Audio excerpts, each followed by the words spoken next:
الحمدللہ والصلاۃ والسلام علی رسول اللہ واشہد ان لا الہ الا اللہ واشہد ان محمدا عبدہ ورسولہ اما بعد۔ فجر کی نماز ایک ایسی نماز ہے کہ اس کی پابندی کر لے جانا اور اس پر مداومت برتنا یہ اللہ کی جانب سے بہت بڑی توفیق ہے۔ یہ انسان کے لیے انشاءاللہ خوش نصیبی کی بات ہے کہ اسے اس نماز کی توفیق مل جائے۔ بہت سارے لوگ جو نماز پڑھتے بھی ہیں تو ان میں ایک خاص کمی یہ ضرور پائی جاتی ہے کہ فجر کی نماز میں وہ پابندی نہیں رکھ پاتے ہیں، الا ماشاء اللہ کم ہی لوگ ایسے ہیں جو اس کی پابندی کما حق ہو رکھ پاتے ہوں۔ لوگوں میں عام غفلت اس نماز کے تعلق سے دیکھی جاتی ہے، حالانکہ اس نماز کی پابندی ہمیں اور رکھنے کی کوشش کرنی چاہیے۔ اس کا ایک خاص مقام ہے، اس نماز کی ایک خاص فضیلت ہے۔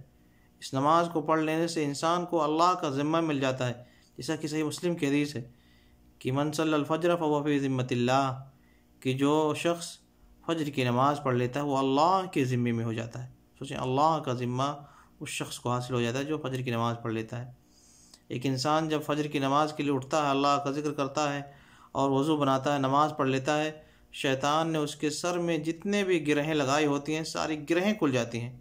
فاصبح طیب النفس نشیطا، وہ ایک ایکٹیو انسان بن کر کے صبح کرتا ہے، اور طیب النفس ہوتا ہے، اندر سے وہ پیور ہو چکا ہوتا ہے وہ انسان۔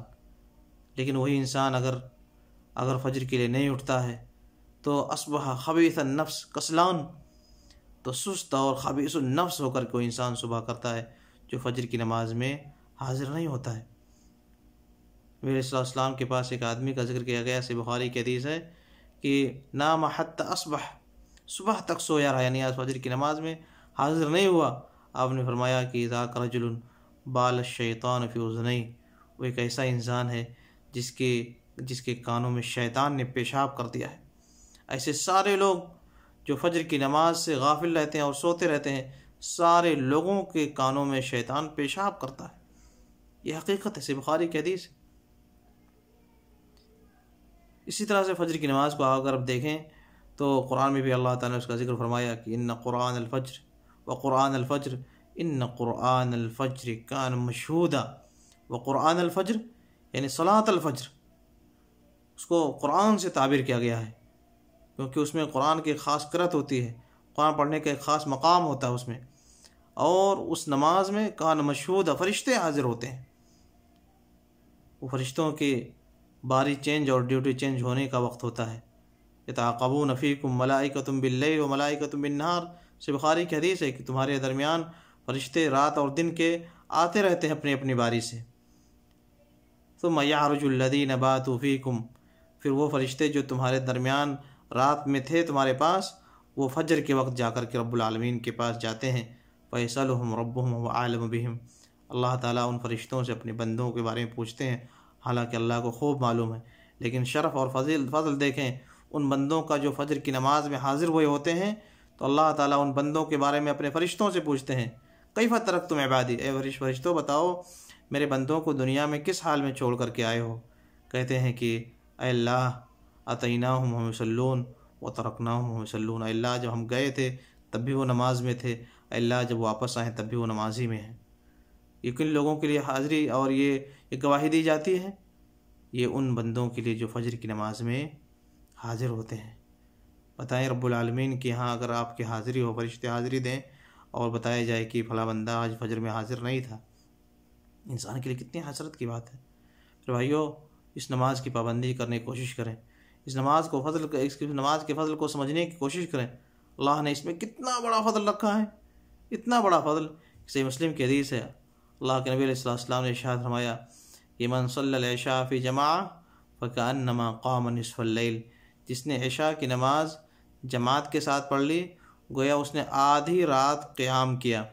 ومن صلی الفجر فی جماعہ فکأنما قام اللیل کلہ، اور جس نے عشاء کے ساتھ فجر کی نماز بھی جماعت سے پڑھ لی گویا اس نے پوری رات قیام کیا۔ یعنی پوری رات بغیر سوئے ہوئے اگر کوئی شخص نماز پڑھتا ہی رہ جائے، جتنا ثواب اس کا ہوتا ہے اللہ تعالیٰ اپنے فضل سے اس بندے کو اتنا ثواب عطا فرما دیں گے جس نے صرف کیا کر لیا، عشاء اور فجر کی نماز جماعت سے پڑھ لیا، اتنا بڑا ثواب اللہ نے رکھا ہے۔ یہی نہیں، سے مسلم کی حدیث دوسری ہے، اللہ کے نبی علیہ السلام نے ارشاد فرمایا کہ رکعتا الفجر خیر من الدنیا وما فیہا، کہ فجر کی 2 رکعت سنت، فرض نہیں سنت کا یہ مقام ہے کہ خیر من الدنیا وما فیہا، دنیا اور دنیا کی ساری چیزوں سے بہتر ہے، دنیا اور دنیا کی ساری چیزوں سے بہتر ہے۔ اگر بندے کو احساس ہو جائے تو بتاؤ اس کے پانے کے لیے کتنے تڑپ اس کو اندر ہوگی۔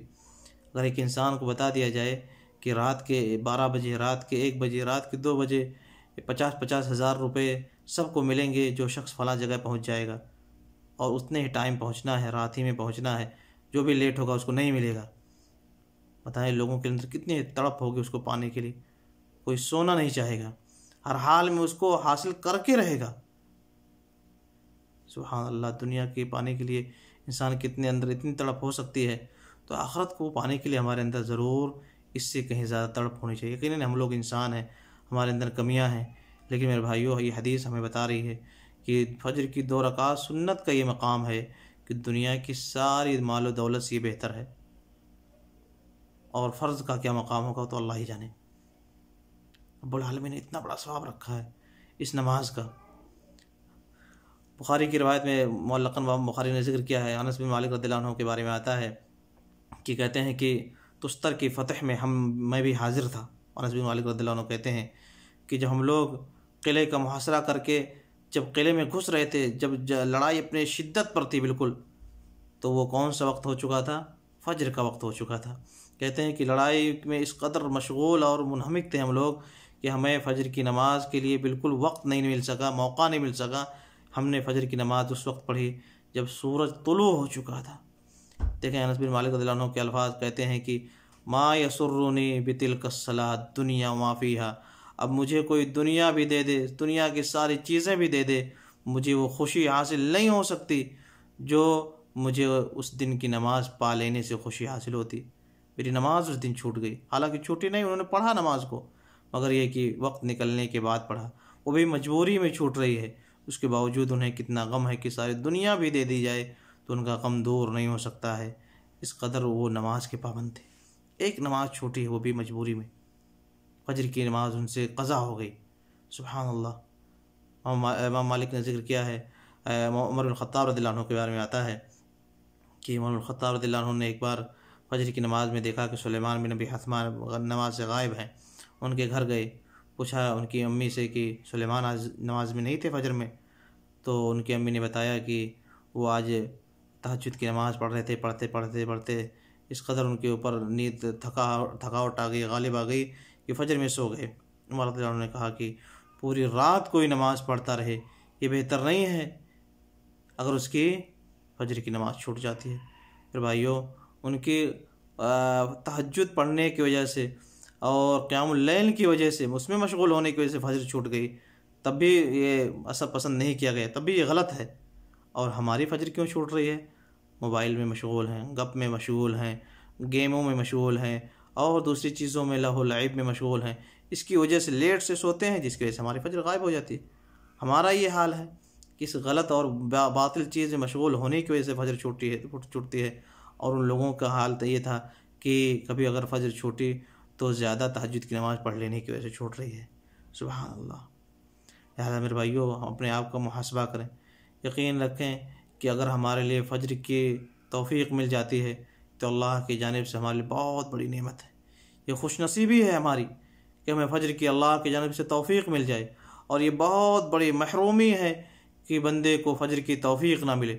لوگ شکایتیں کرتے پھرتے ہیں کہ فجر میں نماز نہیں، فجر کے لیے ہماری نیند نہیں کھلتی ہے۔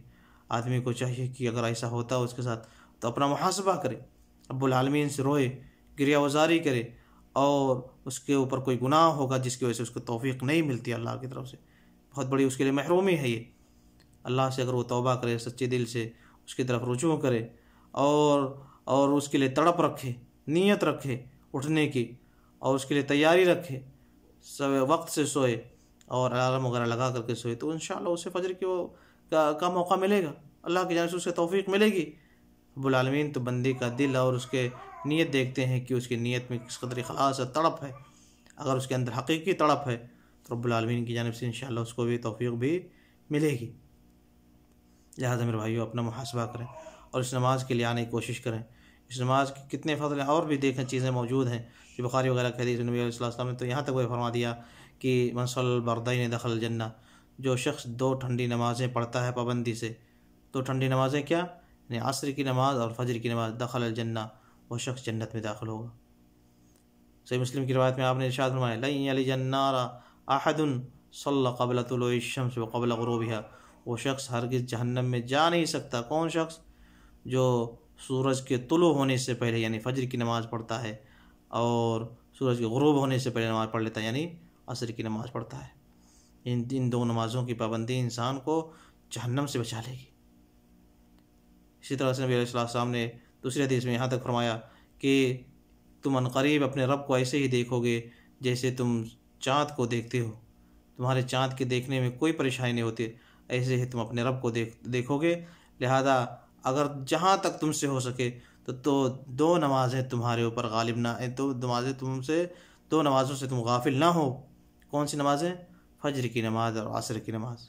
دیکھیں نمازوں سے کس قدر جنت کی نعمتوں کو جوڑ دیا گیا ہے، جنت کو جوڑ دیا گیا ہے، جہنم سے بچاؤ کو جوڑ دیا گیا ہے۔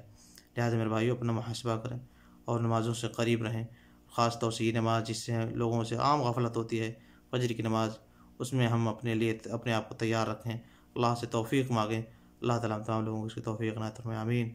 وصلی اللہ وسلم علی نبینا محمد۔